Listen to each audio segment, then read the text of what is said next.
Okay. Manoitan TV po. Please subscribe dito sa YouTube. Okay. Pag-usapan na natin itong balikan natin itong si Inday Sayad, yung si Inday Lustay, yung gusto maging presidente. Namimilit pa na kung ano-ano mga katarantaduhan ng mga pinagagawa para lang siya mapag-usapan. Ngayon, mapag-usapan ngayon yung kay Ramil Madriaga, siya ngayon yan ang bida dyan sa kanyang mga pero bukod doon merong balita na ito palang may plano pala ito si Inday Sayad na pagtudas. Hanggang natin Galawang Duterte daw. Ganyan. Traidor.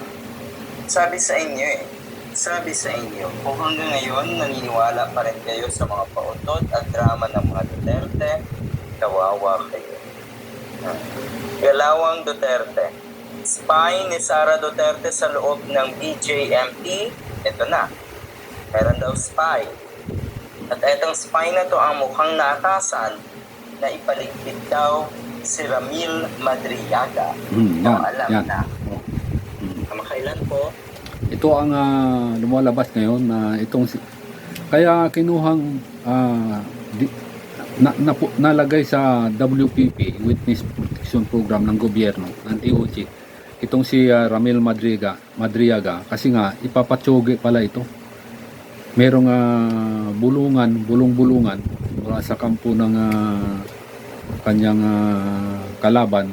Siyempre yung kinakalaban niya si Sara Duterte, dahil nagsalita siya ng totoo para dyan sa kay Inday Lustay na talagang sobrang matakaw sa pera ng bayan, sobrang ganit,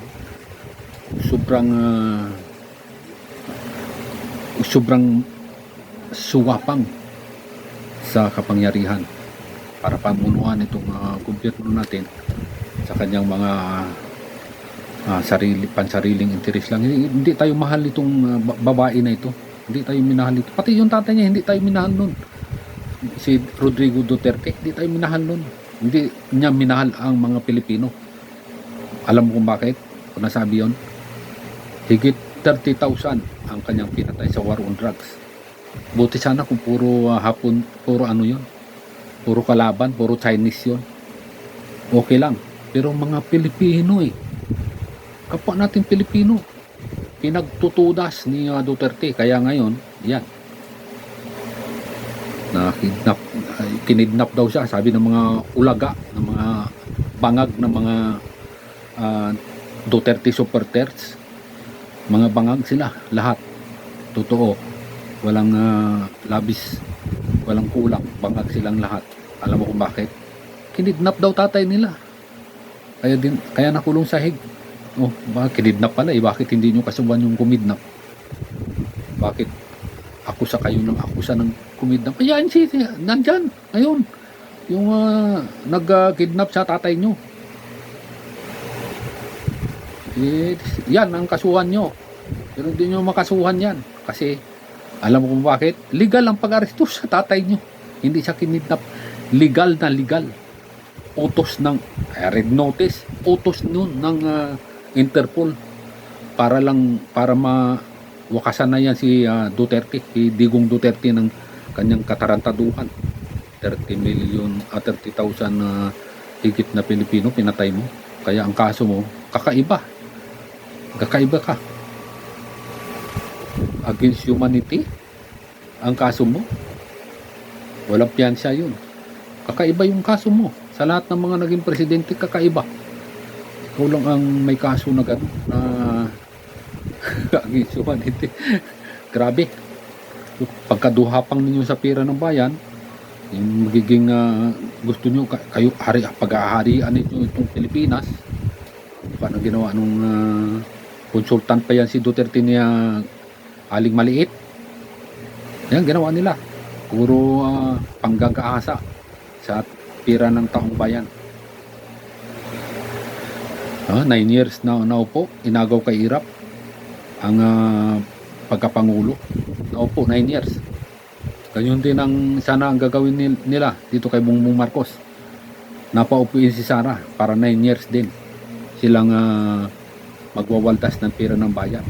Sasabihin niyo, weak leader si Pangulong Bongbong Marcos? Weak yon? Naipakulong ang tatay niyo, weak yon? Political yon. Grabe kayo. Naipakulong niya si Kibuloy unang-una. Political will yun ng isang malakas na presidente. Si Tibes nako, kulong. O, sino ang naipakulong na malalaking tao ni Pangulong Bongbong Marcos? Nasasabihin yung weak president.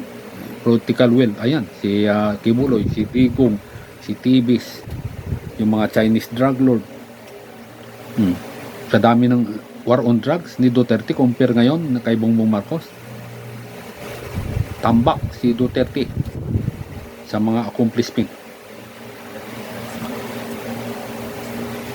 Grabe. So ngayon paupuin niyo ito si ito yung tulak niyo si Inday Sayat. Hindi yan mananalo. Hindi namin yan iboboto. Kilala na namin kung anong klaseng tao yan.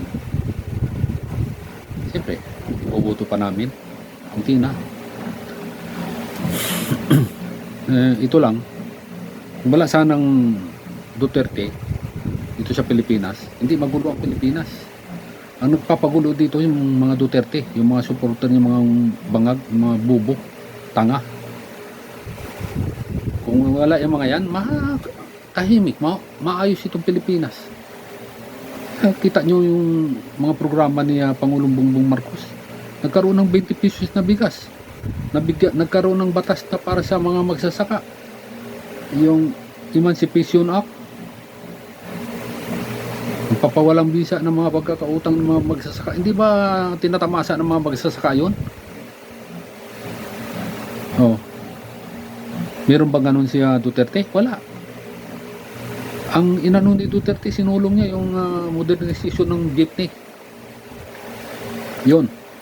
Yung nagpahirap, yung i-peace out yung traditional jeep. Yung palpak, yung mga proyekto ni Duterte na lahat build, di tapos. Wala pa sa kalahati, tapos na, finish na ang contract, finish sa project, pero wala kang makikita dyan. Kita mo yung dyan, yung magdudugtong ng sa Piati, yung sa Quiapo, magdudugtong sana ng Luton yan, papunta dyan sa yan, sa Quinta Market. Project na yung Duterte yan. Wala, nakaumong na yung kotse, yung poste. Walang nagdugtong doon. Ganun ka corrupt yun. Ganun ka waldas. Ganun ka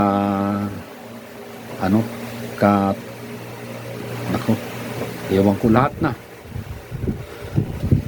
Puro lang umpisa, pero finish project na. Na yun. Yung pera, wala pa. Yung pera nasa bulsa na. Pero yung project nga. Ganun siya. Kung walang mga Duterte, walang magulo dito sa Pilipinas, maayos itong Pilipinas. Kung walang mga tanga at bubong mga supporter niya, maayos itong Pilipinas. Tamo 4 na taon na si Duterte wala sa kapangyarihan. Ang sinusulong ng mga buang, ng mga butalo, ng mga DDS, magaling tong tatay nila. Magaling sa mata nyo. Puro binayaran ng mga vlogger para pabanguhin ng magaling, walang natapos na proyekto. Okay, so subscribe po kay Nunoy Dan TV. Tulungan niyo po. Salamat po, maraming salamat. See you next videos.